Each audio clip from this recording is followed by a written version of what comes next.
Say the name Dominique Wilkins, and what comes to mind? For most, it's raw power at the rim and 2 slam dunk contest trophies. It's the nickname that seemed to say it all. The human highlight film. For an entire generation of fans, Dominique Wilkins was the slam dunk. But that nickname, and the highlights that came with it, have done him a disservice. Because while we were all watching him fly, we missed what he truly was. One of the most complete and disrespected scoring machines in NBA history. The dunks made him a star, but they aren't why he's in the Hall of Fame.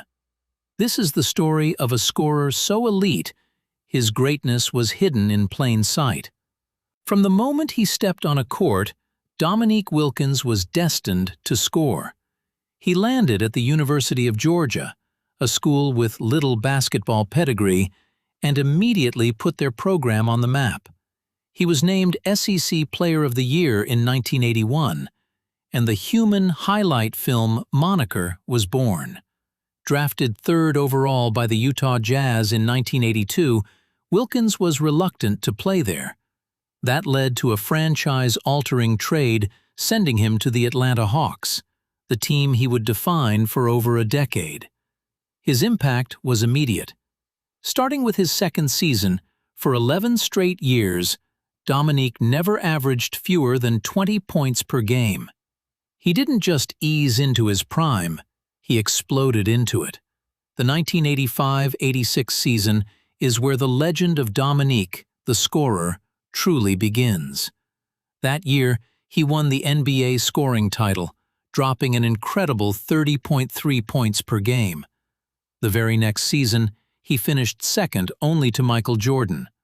For a 5-year stretch, he averaged over 27 points per game. And don't let anyone tell you this was empty-calorie scoring. His offense led the Hawks to 4 consecutive 50-win seasons. He was a 9-time All-Star and was named to 7 All-NBA teams.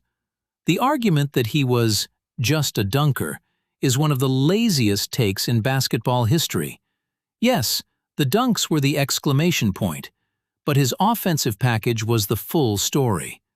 He had an explosive first step, a killer mid-range jumper, and he lived at the free throw line. He was a master craftsman whose only goal was putting the ball in the hoop by any means necessary. All right, let's get to the elephant in the room. But he never won a championship. That criticism ignores context. Winning is a team accomplishment, and he played in an era dominated by Larry Bird's Celtics, the bad boy Pistons, and Michael Jordan's Bulls. His Hawks teams were good, but never quite deep enough. In 1988, Wilkins went head-to-head with Larry Bird in Game 7 of the Eastern Conference semifinals. Neek went into the Boston Garden and dropped 47 points, trading haymakers with Bird down the stretch in one of the greatest duels the sport has ever seen. The Hawks lost, but Wilkins proved he belonged. Then there's the critique that he was selfish. Wilkins himself had the perfect response, stating that if it were true, the team never would have won 50 games for 4 years in a row. He said, "I was the scorer. If I didn't score, it was hard for us to win." He wasn't selfish. He was the engine. The Naismith Memorial Basketball Hall of Fame inducted Dominique Wilkins in 2006. In 2021, he was named to the NBA's 75th anniversary team. Those honors weren't for dunking. They were for his sustained, elite production as one of the most unstoppable offensive forces the league has ever seen. For too long, the story about Dominique Wilkins has been incomplete. We celebrated the highlights but ignored the substance. But the facts are undeniable. A scoring title, 9 All-Star games, 7 All-NBA selections, over 26,000 career points. These aren't the credentials of a showman. These are the marks of an all-time great. The human highlight film was a perfect nickname, but it was also limiting. It captured the spectacle, but it missed the artist.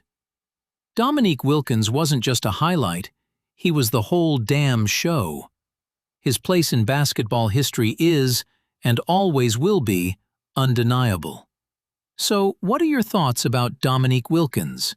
Write in the comments section below, and don't forget to subscribe, like, and share this video. And click on the notification bell. And don't forget to click on the playlist above to watch more NBA Hall of Famers of his era. Thanks for watching.